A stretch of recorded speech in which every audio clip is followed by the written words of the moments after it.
আসসালামু আলাইকুম সবাইকে। আজ আমরা এসেছি 1971 উপন্যাস নিয়ে কিছু আলোচনা করার জন্য।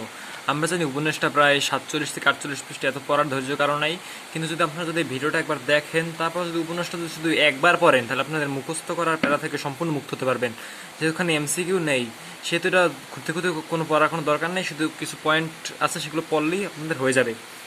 প্রথমে এটা হচ্ছে 1971 সাল, উপন্যাসটার নাম হচ্ছে 1971। এটা লিখেছেন হুমায়ুন আহমেদ। তিনি কি ছিলেন? কথা সাহিত্যিক, চলচ্চিত্রকার, টিভি নাট্যকার। 1948 থেকে 2012 সাল পর্যন্ত তার জীবন অবসান। এখানে তার জীবনী সমাপ্ত, আর দরকার নেই। পার্ট 1, নীলগঞ্জ গ্রাম। উপন্যাস থেকে নীলগঞ্জ গ্রামের অবস্থানটা জেনে নিতে পারেন, না জানলে তেমন একটা সমস্যা নেই। এখানে একটা ক্যারেক্টার হচ্ছে বদিউজ্জামান, যাকে সংক্ষেপে ডাকা হয় বদি। তার বাবার নাম মীর আলী। তার মেয়ের নাম পরিবানু, 3 বছর বয়স। তার ওয়াইফের নাম অনুফা। 7 মাইল দূরে মধুবন বাজারে মণিহারি দোকান আছে। নীলগঞ্জ গ্রাম থেকে 7 মাইল দূরে একটা মধুবন বাজার, তার মণিহারি দোকান আছে। আর্থিক অবস্থা কিছুটা সচ্ছল। 1 মে 1971, ঘটনাটা হচ্ছে 1 মে 1971 সালের ক্ষুদ্র একটা সেনাবাহিনীর একটা দল সেই মীর আলীর বাসার সামনে দিয়ে যাইতেছিল। সেটা মীর আলী দেখতে পেয়েছিলাম, সেই যে ক্ষুদ্র একটা দল, সেই দলটার নেতৃত্বে আছে মেজর রেজাজ আহমেদ।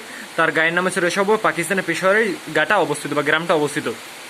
পার্ট 2-3। এখন এখানে নীলগঞ্জ গ্রামের একটা অবস্থান সম্পর্কে কিছু লেখা আছে। ময়মনসিংহ ভৈরব লাইনের একটা স্টেশন হচ্ছে নান্দাইল রোড, খুব অখ্যাত একটা স্টেশন। নান্দাইল রোড থেকে সোজা উত্তরে 10 মাইল দূরে হচ্ছে রুয়াইল বাজার। রুয়াইল বাজার হচ্ছে সব থেকে বড় বাজার। এখানে সবকিছু ধান চালের আড়ত আছে, এমনকি এটা রেডিও সারাবার জন্য একটা মেকারও আছে। এখানে তারা মনে করে কি এটা সব থেকে বড় বাজার। রুয়েল বাজারকে পিছনে ফেলে আরও 30 মাইল উত্তরে হচ্ছে মধুবন বাজার। এই মধুবন বাজারে কিন্তু তার একটা মণিহারি দোকান আছে। এ থেকে বোঝা যায় এই মধুবন বাজারের 7 মাইল দূরে হচ্ছে এই বদিউজ্জামানের ঘর, নীলগঞ্জ। এখন বদি একটা সাইকেল কিনছে, কারণ তার টাকা হয়েছে অনেক। সে সাইকেল কেনার পর কিন্তু সাইকেল চালাইতে পারে না, এখানে তার ঘরেই পড়ে থাকে। আর 7 দিনে সে একবার করে এই সাইকেলটাকে মোছে। এটা একটা ইম্পর্টেন্ট লাইন, এটা মনে রাখবেন। সুসং দুর্গাপুরের মহারাজার নায়েব চন্দ্রকান্ত সেন মশাই এই অঞ্চলে পাকা দালানটি তৈরি করছে। মানে এই গিরিপুর সেদিন সর্বাকান্ত তিনি মারা গেছেন। চন্দ্রকান্ত সেন ছিল জায়গা দুর্গাপুরের রাজার মহারাজার নাই বা মন্ত্রী টাইপের কিছু একটা লোক ছিল, কিন্তু সে যেটা ঘর তৈরি করছে ইটের ঘর, সেখানে সেদিন যে উঠছে সেদিনই সে একটা সর্পঘাত বা সাপের কামড়ে মারা গেছে। চন্দ্রকান্ত সেন উত্তরাধিকারী নীলু সেন, বয়স 50 বছর, এই বাড়িটায় থাকে। এখন এই নীলগঞ্জে 2জন বিদেশি লোক থাকে। বিদেশি বলতে দেশ ভিন্ন না, বাংলাদেশেরই অন্য 2টা ভিন্ন গ্রামের মানুষ। একজন হচ্ছে ইমাম সাহেব, একজন হচ্ছে আজিজ মাস্টার, যার পুরো নাম হচ্ছে আজিজুল হক মল্লিক বা আজিজুর রহমান মল্লিক, যেহেতু কিছু একটা হবে। এখন এখানে এখানে যে সবথেকে ধনী গ্রামের সবথেকে ধনী ব্যক্তি হচ্ছে জয়নাল মিয়া, যার বাড়িতে ইমাম সাহেব মাসে 15 দিন খাবার খান, আর অন্যান্য বাড়িতে সে পালাক্রমে খায়। আর আজিজ মাস্টার সে প্রাইমারি স্কুলের হেডমাস্টার, আর তার একটা হাঁপানি রোগ আছে। আর তার বিশেষ করে শীতকালে হাঁপানি রোগটা সে ওঠে। জয়নাল মিয়ার বাড়িতে থাকেন, আর সেই জয়নাল মিয়ার যে স্ত্রী তাকে সে ভাবি ডাকে। আর তার জয়নাল মিয়ার মেয়ের নাম হচ্ছে মালা, সে মালা থেকে খাবার দেয়। তাকে নিয়ে এই লোকটা অনেক কবিতা লেখে। এখন এই জলাভূমির কাছে, এখানকার নীলগঞ্জের কাছে একটা জলাভূমি আছে, সেখানে কিছু কৈবর্ত বা জেলে সম্প্রদায় থাকে। এখন চিত্রাবরী, এই ছেলে খুনের বিচার হয় না, মানে চিত্রাবরীর ছেলেকে এই কৈবর্তদের একজন হচ্ছে মনা কৈবর্ত, সে হত্যা করছে। কিন্তু তার ছেলের বিচার হয় না, কারণ এই কৈবর্তরা খুব প্রভাবশালী, এই কারণে তার ছেলের কোনো বিচার করতে দেয় না। সে সেনবাড়ির কাছে পাকা কালী মন্দিরে চাতালে সে থাকে, কারণ সে সেনবাড়িতে থাকতে চাইছিল, মানে থাকতে দিয়েছিল, কিন্তু সে সেনবাড়িতে থাকবে না, সে কালী মন্দিরের চাতালে থাকে। এখন মতি মিয়া আছে সেই গ্রামের একজন প্রভাবশালী বলা যায়। তার শালা হয়েছে নিজাম। সে নিজাম একটু পাগল টাইপের। সে সারা বছর ঠিক থাকে, কিন্তু 2-1 দিন তার মাথা গরম হয়ে যায়, সে দৌড়দৌড়ি শুরু করে। আর সে প্রায় এখানে মধুবনের একটা জংলা মাঠ বা জঙ্গল আছে, সেই জঙ্গলে গিয়ে থাকে। সেখানে যদি সাপ আছে, কিন্তু তাকে সাপে কামড় দেয় না।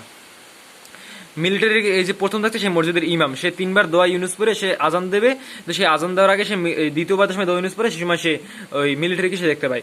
মতি মিয়া প্রথমে নামাজ পড়তে আসে সবার ভিতরে, মানে ইমাম সাহেব দেখার পর প্রথম মতি মিয়া, কিন্তু সে বিশ্বাস করতে চায় না। পরে ঘটনাক্রমে তারা বিশ্বাস করে। এখন আজিজ মাস্টার একটা অনিদ্রার রোগ আছে, তার হাঁপানি রোগ ছাড়া একটা অনিদ্রার রোগ আছে, কারণে সে রাত্রে ঘুমাতে পারে না, সে দিনে ঘুমায়। আর স্কুলের যে দপ্তরি, মানে আজিজ মাস্টার যে স্কুল চাকরি, সেই স্কুলের দপ্তরি হচ্ছে রাসমোহন মাস্টারকে বলে মিলিটারি আপনাকে ডাকে। এই ঘটনা শুনে সে এখন সকাল 7টার দিকে সে যাইতেছিল, পথে আরো 5 জনকে দেখছে, মতি মিয়া, জয়নাল মিয়া সহ আর 5 জনকে দেখে। তারা পাকিস্তানি পক্ষে স্লোগান দিতে মিলিটারির সামনে আসে। পাকিস্তানি পক্ষে স্লোগান দেওয়ার কারণ যাতে পাকিস্তানিদের কোনো ক্ষতি না করে। বৈশাখ মাস, খুব রোদ ধরেছে, পাকিস্তানি পতাকা হচ্ছে মতি মিয়ার সামনে, মানে মতি মিয়ার হাতে, যে 6 জনের একটা মিছিল যাচ্ছিল, সেই মতি মিয়ার হাতে সেই পাকিস্তানের পতাকা। কারণ মিলিটারি আজিজ মাস্টারকে থেকে যেতে বলে, বাকি সবাইকে চলে যেতে বলছে মিলিটারি।